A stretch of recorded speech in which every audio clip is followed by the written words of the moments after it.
Assalamualaikum warahmatullahi wabarakatuh. Bismillahirrahmanirrahim. Alhamdulillahirabbil alamin. Wassalatu wassalamu ala asyrofil mursalin sayyidina Maulana Muhammadin wa ala alihi washabihi ajmain. Amma ba'du. Ingkang pertama matur nuwun angsal gelar Gus Kiai. Dados pun sempurna niku. Nggih, teng ngarsa para keluarga besar Mbah Munawir, keluarga besar Mbah Limakmum, sedanten mawon ingkang kula hormati, ugi alumni senior wonten Mbah Mus, Mbah Idris, sedanten keluarga ingkang kula hormati. Wau Mbah Mus cerita mergi menangi Bali Maksum. Kula sesuai kontrak baca kitab karangan Bali Maksum. Kula pernah digojlok seorang wartawan. Kados ceritane Mbah Mus wau. Saking menyatunya fikih dengan perilaku niku maling mawon bermadhab. Dados wedhus niku nak teng jaba iku ilang, tapi nak babi iku mboten. Mergi maling niku ngerti nak babi iku haram, wedhus niku halal. Pas penjaraan teng Jakarta nggih ngoten, wonten tiyang jarah babi. Jangan, ini haram, kambing saja.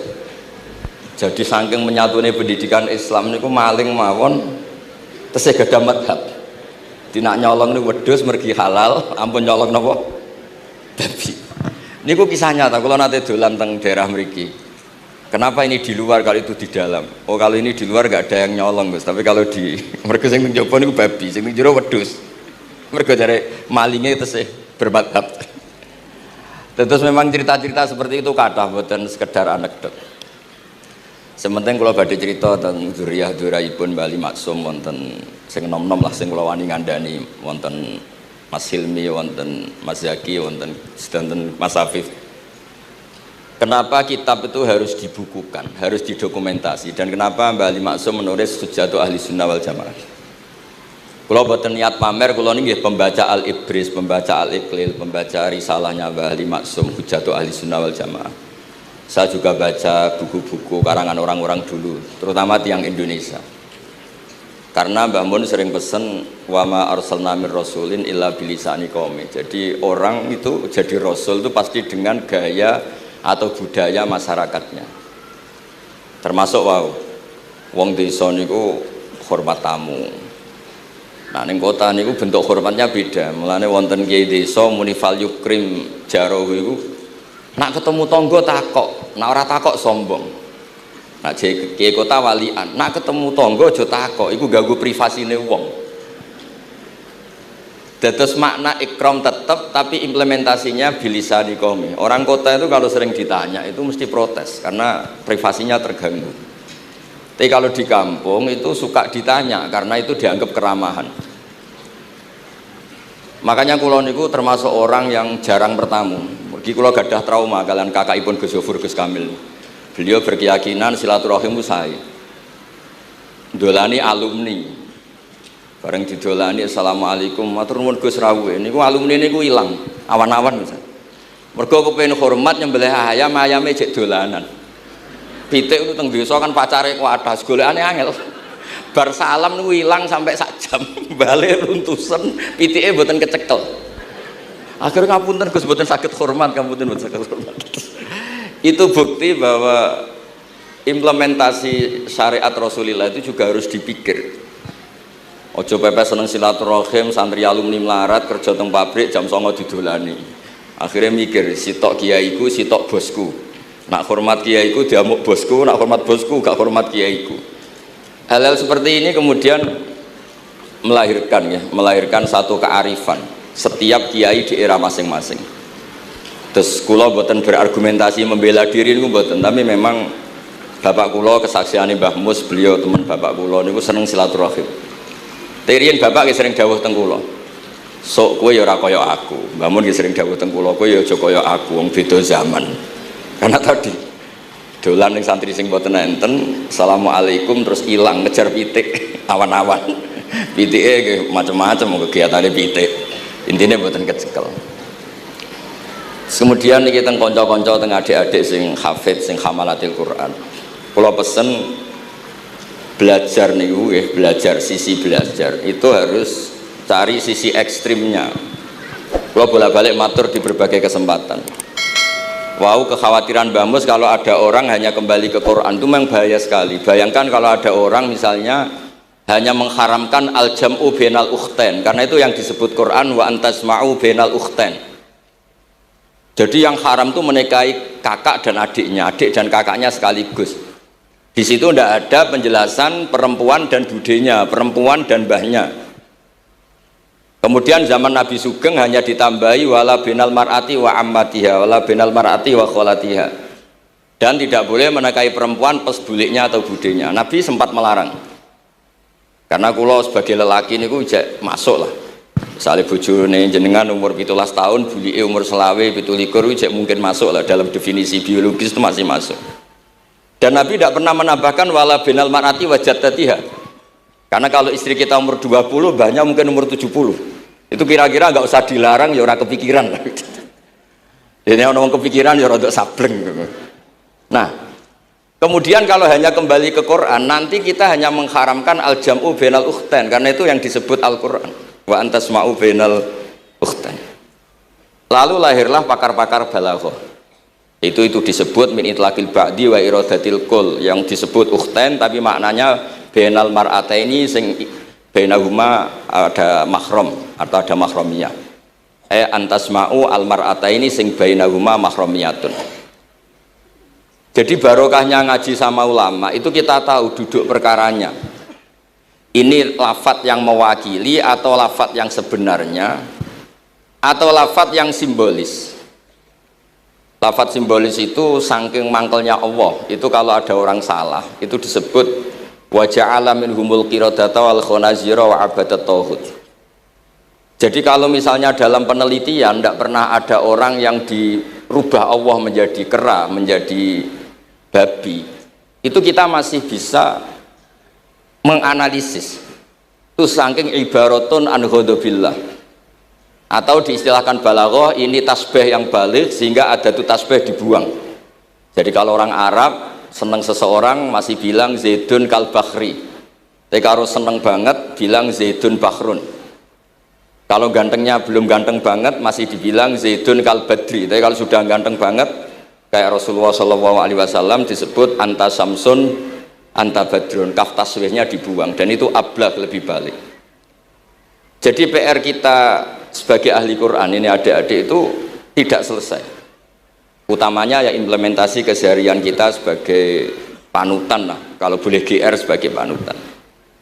Kulo niku teng Narukan nggih tiyang jangkar kulo nggih kathah, karena ya saya ada pernah Pak D, Pak Ali. Kulo nggih tiap hari nggih teng Tegal nggih, malam pun terencanakan ambek uzlah. Dadi kulo niki mun matur Gus Afif niki kontrak kulo pun bar kitabe Bali ben diwaca putu-putune, kok enak ngongkon wong liya terus. Terus ngengken tiyang ngeten iki ya rodok masalah saja. Jadi kitabe bae diwaca putune. Dulu itu biasa.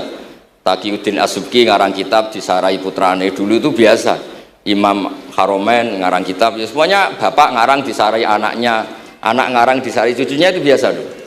Kalau sekarang enggak, mbahnya ngarang kula kan maca. Putune karek ngrungokno, nak cocok dilem, nak ora dikritik. Terus saya minta ya, tradisi kula nu mboten sombong, di hallnya bapak itu saya tiap hallnya bapak mesti baca kitab. Mboten nate ngundang sinten-sinten. Perkara ini tiang NU ini ora usah diundang wis teko, mboten wonten undangan sing teko mun kuwatah. Mbok saking senenge wong alim, mbok saking senenge bingung mboten ngerti, soalnya ora diundang teko. Ya akhirnya kula bingung, ora hormat iku dosa. Hormat iku sing teko iku ninggal kewajiban ngurusi bojone, timbang ngurusi bojo ribet nekani hall. Timbang mulang madrasah kuncai buling-buling bisa roi sithik nekani hall. Terus kadang-kadang tiang lunga niku nggih pelarian, mboten mesti hormat. Niku penelitian niku sampean cek. Terus niki kula cerita pentingnya belajar Quran. Kemudian tradisi kita termasuk tradisi Bali, Mbah Munawir. Kula tahu banyak lah tentang cerita Mbah Munawir karena nggih bapak saya itu hafal Quran, mbah saya hafal Quran, dan diantara sanadnya pasti lewat Mbah Munawir. Quran di Indonesia itu kalau nggak lewat Mbah Munawir, diantaranya lewat Kiai Said Sampang. Sekarang sudah generasi ketiga kalau nggak keempat yang sekarang, kalau nggak salah Kiai Rafiq bin Mansur bin Kiai Said. Dan di keluarga kula nggih, keluarga Lasem sama keluarga Damaran di Kudus. Dulu itu di antara keagungan Quran itu keahliannya ulama memberi penjelasan. Sebab itu disebut wal kitabil mubin, punya kemampuan mencerahkan. Kalau memberi analogi, kalau kita belajar Ihya, itu hal yang tidak masuk akal itu menjadi masuk akal. Misalnya begini, orang tuh kalau dirasani itu harusnya seneng karena itu app kamu dibuka dan kamu menjadi tahu. Lau akhbaroka mukhbirun bi anna fi jubbatika akroban aw hayatan akun tatashkuruhu. Kalau ada orang memberitahu saya bahwa di baju kamu ada kalajengking atau ada ular berbisa, kira-kira saya matur nuwun apa enggak? Harusnya matur nuwun karena itu bahaya sekali kalau ada di tubuh saya. Harusnya ketika orang itu dikritik dengan kesalahan yang nyata, bukan fitnah, kesalahan yang nyata. Kesalahan Anda itu lebih mudirrah fi dunyaka wa akhiratik. Kesalahan Anda itu bahaya sekali di dunia dan akhirat. Sekarang kamu menjadi tahu karena dikasih tahu. Harusnya matur nuwun sama yang ngasih tahu. Kama anna huzati lau akhbaroka mukhbirun fi anna fi jubbatika hayatan akroban akun tatashkuru. Pasti kita terima kasih. Tapi kita sebagai hafid Quran kalau disuruh belajar fikih, wong aku mondok kon ngapal lo kok belajar fikih. Kadang-kadang malah saking kaconya itu, aku wong Quran, aku wong kitab. Memangnya kitab jubuk konti nak boten nggih Quran. Jadi masalah-masalah yang saya sering dikelui beberapa kiai termasuk Gus Kafabi Lirboyo pernah cerita, saking nggak pernah ngajinya, ada orang takut mutah karena hamil pas sholat ngunyah permen. Nggak tahu kalau itu membatalkan apa? Sholat. Jadi banyak cerita-cerita nyuwun sewu tanpa ingin tangkis merendahkan hafidh-hafidhah kita, hamalatul Quran, hamilat ini ada masalah fiqhiyah keseharian. Kalau dulu itu udah ada. Kunna nata'allamul Quran, kunna utinal iman qoblal Quran. Kita ini dikasih iman dulu baru dikasih Quran sehingga iman kita mantep. Baru belajar Quran. Fana ta'allamuha asra ayat. Dulu kalau mengistilahkan Quran memang pakai dhamir muannas karena artinya ayat.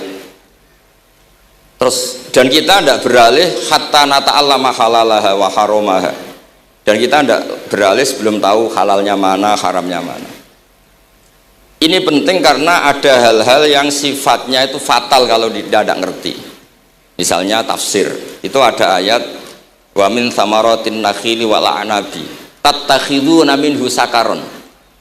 Ketika khomer belum diharamkan itu masih Allah imtinan itu menyebut nikmat. Di antara nikmat itu disebut tattakhiduna minhu sakaron.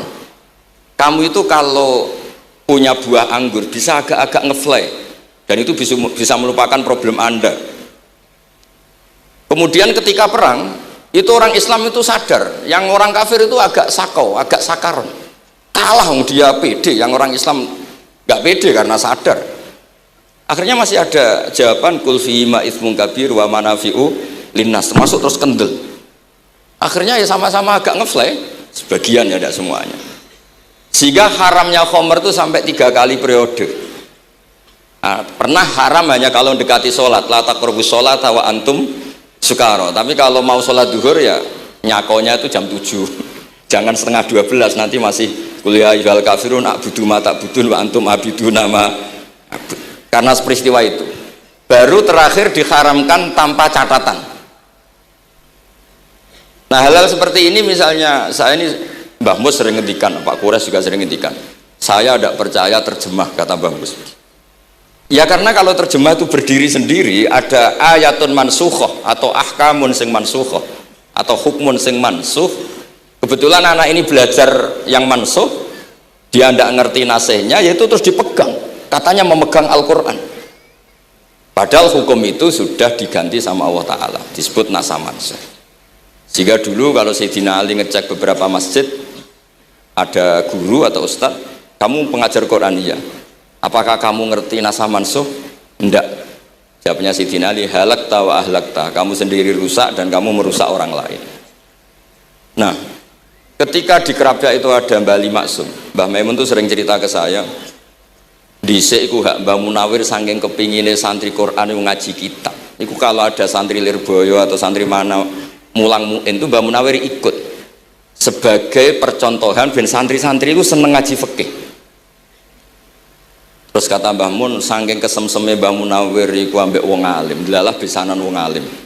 Dulu Mbah Zaini pernah angsal keluarga Lirboyo, sehingga beliau punya zuriyah teng Lirboyo. Terus pisanan kalian Mbah Maksum, Nyai Hasyim angsal Bali Maksum, sehingga terus di Krapyak itu banyak orang-orang alim. Tapi terus Mbah Mun cerita kabeh ono regane, Bali Maksum terus populer sebagai alim alamah, sehingga yang ke Krapyak itu ya ora pati niat tahfidz, niate ngaji kitab. Singkat cerita di era itu ada Ki Abdul Qadir, tapi pondok Krapyak Bali Maksum terlalu populer sehingga terkenal ngaji sorof Bandungan. Sehingga dulu di Indonesia itu ada sorofnya Mbah Ali Maksum, ada sorofnya Mbah Maksum Ali Kuaron itu. Nah yang sorofnya Mbah Ali Maksum ya fa'ala yaf'ulu uf'ul. Kalau sorof di Mbah Maksum Kuaron fa'ala yaf'ulu fi'lan.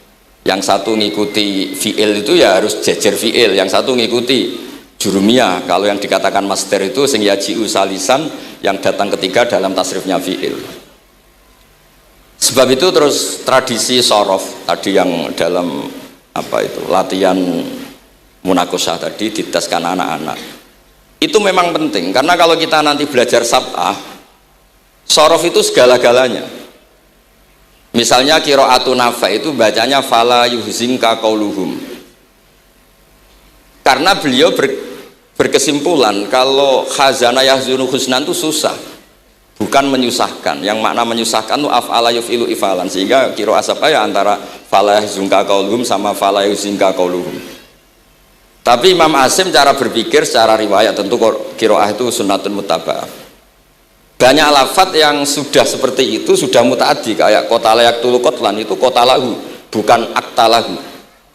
Sehingga beliau menganggap khazana yazunu sudah mutaaddi binafsi, jadi nggak perlu dibaca fala yuzinka qauluhum, cukup dibaca fala yuzunka qauluhum. Dan saya berkali-kali matur teman-teman yang mengkaji Quran, kafa ayak fu'ukuf'an itu bacaannya Imam Nafi', karena memang yang maknanya mukafa'ah itu mahmuslam.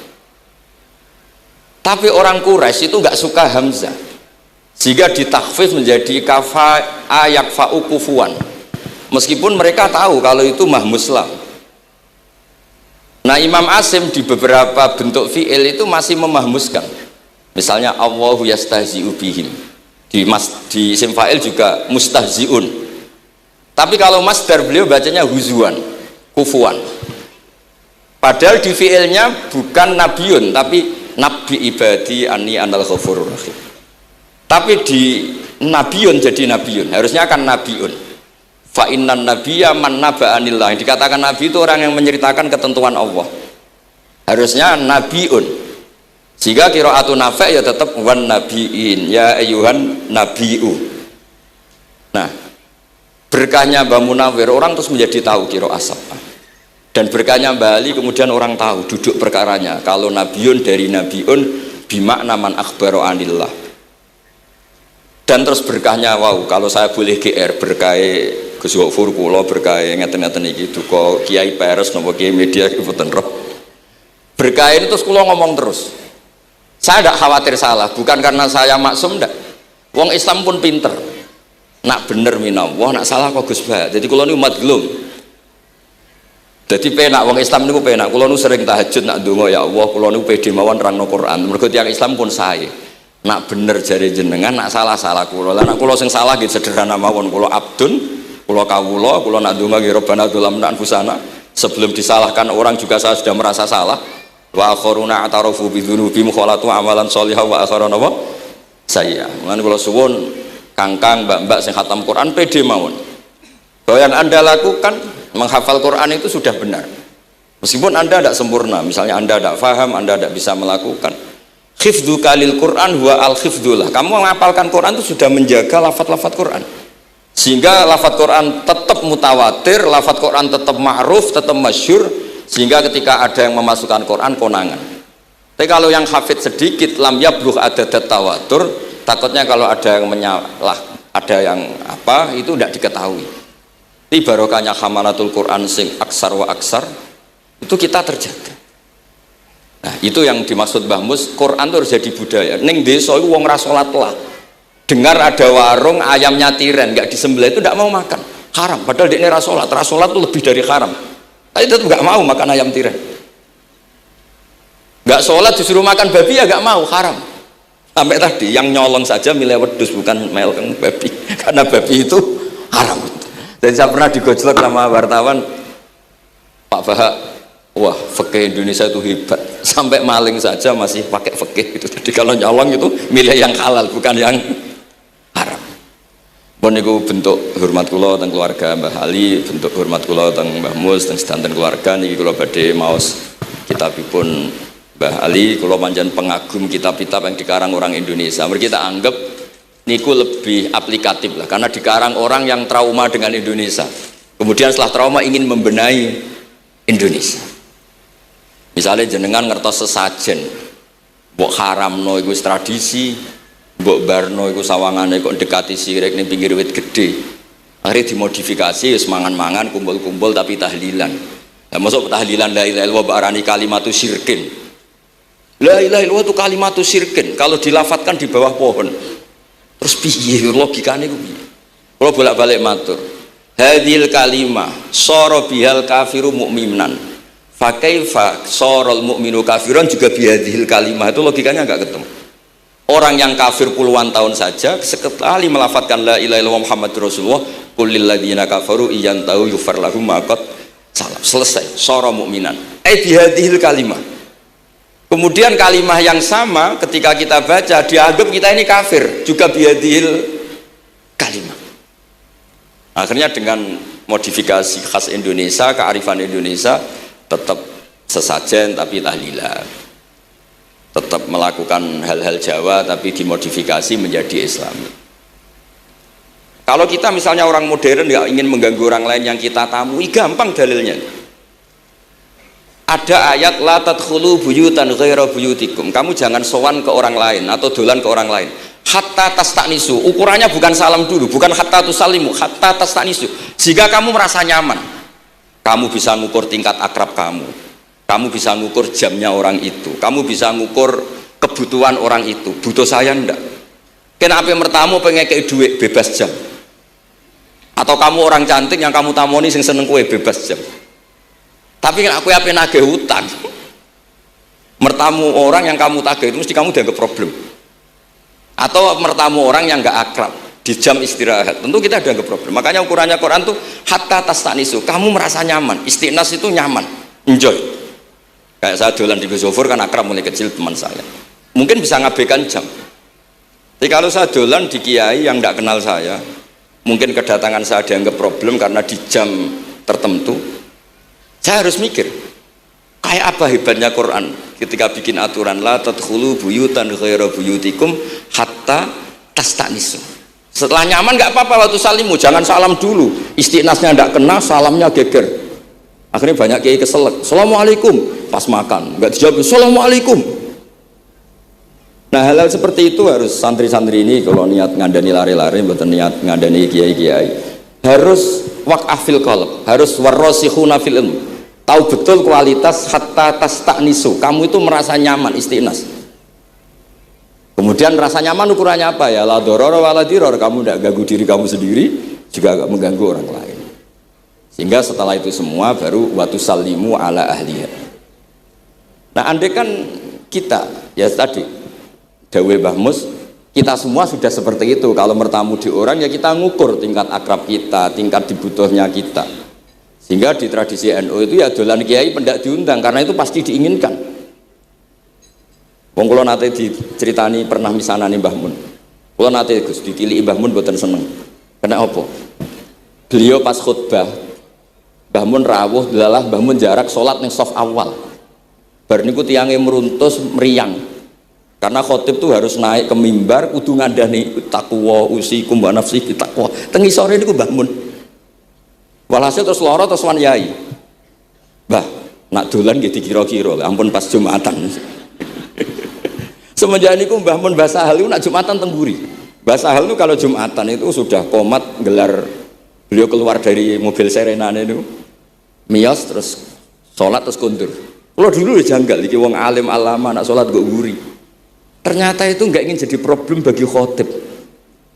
Jenengan iso bayangno khutbah teng ngarepe Mbah Mus, terus kula munggah ngeten nyekel tongkat, usikum wa nafsi fi taqwa. Terus apa ya? Akhirnya terus kula niku kan jare wong akeh, mbotenan Bu. Jare wong akeh rada iso ngaji. Kula nak Jumatan niku guri gara-gara diceritani niku. Ternyata khotibe ge cerita kula, matur nuwun Gus, pokoke nak pas Jumatan aja ketok. Dianggap musibah, kedatangan kula dianggap musibah. Nah, hal seperti itu ya ukurannya gampang, kata napa? Tastanis. Pun niki kula maos terakhir niki Pak niki Gus Ilmi, Gus niku sing Gus Hafiz pokoke sing waris-waris niki. Niki cerita kemarahanipun Mbah Ali Maksum ngadepi firqah-firqah kelompok-kelompok sing mboten jelas nih. Oleh ngendikan niku kula masih ingat karena saya khatam kitab ini itu 2 kali. Nggih khatam tenan maksudnya kula sinaoni terus padanan dalil yang beliau sebut tak cari sampai ketemu bener-bener kula cari ya saya ulang lagi dalil padannya kula cari terus emosi-emosi beliau juga tak tulis karena beliau diantara yang diceritakan itu sampai ngendikan wahal bi jununun, kata beliau apa saya ini sudah gila ketika saya fatwa misalnya orang nggak boleh ziarah Rasulullah Shallallahu Alaihi Wasallam. Itu artinya menghalangi orang ketemu nabinya. Makanya bener Mbah Mus tadi ada orang tuh debat wiridan itu sunat atau ora, dalile piye. Terus ada orang yang provokasi gini, kamu dikatakan bid'ah setelah sholat gak wiridan, kowe iku ben ora nyebut Allah. Terus kepikiran matur kula wis Agus bar sholat itu pokoknya aku wiridan cek bid'ah cek ora, wong kok ora oleh eling Allah, wis gak usah dalil-dalilan. Jadi pertama diprovokasi wiridan model ngono iku ora ono sanate, ora ono hadise. Singkat cerita seorang ini meninggalkan wiridan. Terus ketemu orang NU yang kebetulan rapati iso ngaji tapi pinter logika. Kowe ora tau wiridan saiki nek bar salat, ora tau, enggak ada hadisnya gini-gini. Kowe iku dibodoni ben kowe iku ora tau nyebut Allah, ora eling Allah. Muring-muring tiyang niku. Akhire anggar bar salat wiridan. Mboten dalil-dalilan cara Mbah Mus, mboten dalil-dalilan. Lah niki nah cara Mbah Maksum istilahno betapa kaconya orang sing yahulu bainahu wa baina nabi, memisahkan orang itu dengan nabinya Muhammad sallallahu alaihi wasallam. Kata Mbah Ali walazima kadzalik ayyakuna ulamaul Islam min awali hadil umma ilal yaumi fi khata'in azim haitsu annahum ya'taqiduna fi kutubihim ad-diniyah al-abwab wal fusul yadhkuruna fiha ziyaratahu sallallahu alaihi wasallam. Kata beliau wa inni bima ahmidu min laqabi kiai amuru wa usaddidu fil amri kullu mu'minin ayasudda rahlahu tariklahu ila ziyarati. Jadi beliau sendiri di sini juga dan saya atas nama sudah diberi gelar kiai memberi fatwa begini. Jadi di kitab Sajaratul Ma'arif itu ada babu dzikri rajul manaqiba nafsi. Orang itu kadang harus sombong menyebut kelebihannya sendiri. Kayak Nabi Yusuf ngendikan inni hafizun alim. Nabi Sulaiman juga ngendikan wa utina min kulli syai'. Itu bukan sombong tapi cara beliau untuk memaklumatkan. Saya belum pernah merasa ahli tafsir. Tapi kan kita khawatir kalau ada tafsir yang cara Mbah Mus tadi kiai produk sendiri. Akhirnya kalau mau tafsir, saya pernah ngaji Mbah Maimun, ngaji Bapak. Saya baca kitab Al-Ibris, baca Al-Iqlil, baca terjemah Kemenak, baca terjemahnya Pak Quraisy, baca terjemahnya Imam Sa'rawi. Baca banyak lah yang saya baca, termasuk membaca kitab-kitab dulu mulai tafsir Tobari, tafsir apa saja yang saya bisa tak baca. Bukan karena saya merasa tahu ndak, tapi kayak apa umat ini kalau dapat ilmu dari orang yang tidak kredibel. Kalau misalnya itu sombong. Nah sekarang dokter gigi juga nulis, dokter gigi, dokter jantung. Itu kalau nggak nulis ya nggak tahu kan barokahnya. Makanya kalau suwon santri-santri misalnya jenengan ahli takrib itu semua untuk rumah ahli takrib medium spesial bab ibadah kan. Nanti yang nggak pati pinter ya spesial mandi junub nggak apa-apa, yang penting orang tahu kamu keahliannya di mana. Daripada kamu nggak memaklumatkan kemudian ada orang lain yang nggak pernah ngaji memaklumatkan seakan-akan paling tahu Islam, terus menjadi mahatus soal, menjadi marhalur rijal. Kayak apa Islam mau dikemanakan? Semua ulama dulu biasa ngendikan ma adkhaltu fi kitabi hadza illa shahih, kata Imam Bukhari. Yang saya masukkan di sini semuanya hadis sahih. Dan sebelum saya masukkan sholaitu rakaatain, saya sholat dulu. Semuanya menggaransi kitabnya. Makanya di Syajaratul Ma'arif ada babu dzikri rajul manaqiba nafsi, yaitu ketika Nabi Yusuf menghentikan inni hafizun alim, Nabi Sulaiman menghentikan wa utina min kulli syai'. Wal anbiya kulluhum yaqulun inni lakum nasikhun amin. Semua nabi pasti memaklumatkan diri inni lakum nasikhun amin. Saya ini penasihat terbaik, nasihat yang bisa dipercaya. Kemudian ketika ada zamanul khiddi, zaman hasud, zaman orang nggak fair, seakan-akan seperti itu tuh keangkuhan. Coba Mbah Bisri menamakan kitabnya itu Al-Ibris. Al-Ibris itu apa? Emas yang murni. Makna saya cari di berbagai kamus, maknanya Al-Ibris itu emas yang murni. Kayak apa? Semua kitab juga dinamai dengan nama-nama keren. Al-Iqlil, Al-Ibris, Fathul Bari. Jadi nggak apa-apa. Kayak ini juga dinamai Hujjatu Ahli Sunnah wal Jamaah, argumentasi mazhab Ahli Sunnah wal Jamaah. Sekolah teruskan sampai beliau ngendikan wahal bi jununun hatta usdiro amri lil mu'minin Allah yazuru rasulahum wa waliya ni'matim alladzi lahu fi unuqi kulli mu'minin minna. Masa saya ini menjadi gila karena menfatwakan orang Islam tuh enggak perlu ziarah ke Rasulullah sallallahu alaihi wasallam. Terus kata beliau la yadri ma yaf'al annahu yaqulu baina ibadillah wa baina rahmatillah fa innahu sallallahu alaihi wasallam rahmatullah lil alamin fal ya'rif dzalik ulaikal maniun liya'lamu fi ayyi mauqifin hum. Terus Bali itu juga yang katanya seneng guyon, kula mboten menangi Bali tapi nate pirsa nate ngertos pas beliau rawuh di mbah saya di Pernambah kula teng kene Al Wahdah teng Lasem.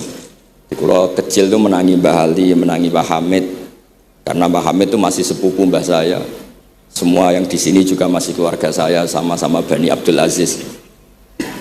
Itu yang katanya Bali seneng guyon tadi di bab-bab seperti ini ngendikan wahal bijunun, apa saya ini sudah gila melarang orang bertemu nabinya. Kemudian mereka berdalih takut menuhankan nabi, itu tidak akan terjadi. Kata kitab Ithaf hadil ummah maksumah, umat ini akan dijaga Allah, tidak akan menuhankan Rasulullah SAW kayak kaum Nasrani menuhankan Isa. Kata kitab Ithaf bibarokati sighotis sholawat, dengan barokahnya sifat sholawat. Beliau ngendikan wan nabiyyu sallallahu alaihi wasallam wa in jalla qadru muhtajun ila rahmatihi ta'ala. Sifat sholawat itu kan unik. Allahumma, Allah itu Tuhan, sholli ala sayyidina Muhammad hadan nabiyyu wa in jalla qadru muhtajun ila rahmatihi ta'ala. Jadi kita mengekspresikan mahabbah bahwa nabi itu ahabbul khalqi ila Allah. Di saat yang sama kita tetap bilang Allah yang Tuhan tolong selalu beri sholawat dan rahmat ke Rasulullah. Berarti duduk perkaranya tetap Allah sebagai Jalla Jalaluh, Nabi apapun mulianya abduhu wa rasuluh. Jadi sholawat itu sudah syarat yang insya Allah tidak akan menjadikan hadil ummah mengkultuskan Nabi hatta rofa'uhu ila darajatil uluhiyah. Karena barokahnya syarat sholawat tetap Allahumma al-mu'ti wa nabi wa injalla qadruh al-mu'ta, yang dikasih. Jadi hadis syarat itu sudah syiwatul tauhid, syiwatul mahabbah, syiwatul alaqah baini wa baina Rasulillah sallallahu alaihi wasallam. Kayak apa hadil ummah? Ya tapi tadi bener dawe Mbah Mus, nerangno ngene iki bagiane kiai ning desa rasa diterangno wis selawatan. Jadi kepenak rasa dalil-dalilan wis selawatan. Tapi memang resiko gak ada yang menerangkan suatu saat kalau ada itsaratus syubhat itu terus mereka bahaya. Makanya ada yang ngalahin rangno sepatus ini masih terjaga. Terus niki kula nyuwun sangat, kula niku pancen bapaknya bapak saya. Bapak saya semane Mbah Nur Salim, gadah bapak namanya Mbah Nur Samduko niku sepuhe niku seneng uzlah. Kula niku duka niat sepundi tapi memang mungkin faktor gen. Saya itu termasuk orang yang napa nyuwun sewu sekali terganggu kalau sering ada acara-acara malane mun wayahe lah niki mun wayahe Mas Afif, Gus Zaki napa Gus Ilmi mus wayahe nyai, wayahe ngaji mulang kitabe Mbah iki teng ngarepe wong akeh dadi nak salah izin. Aja ngomong ngarepe santri keliru jare laduni benus. Sok repot. Terus niki mboten niat menapa nggih ngoten mawon. Assalamualaikum warahmatullahi wabarakatuh.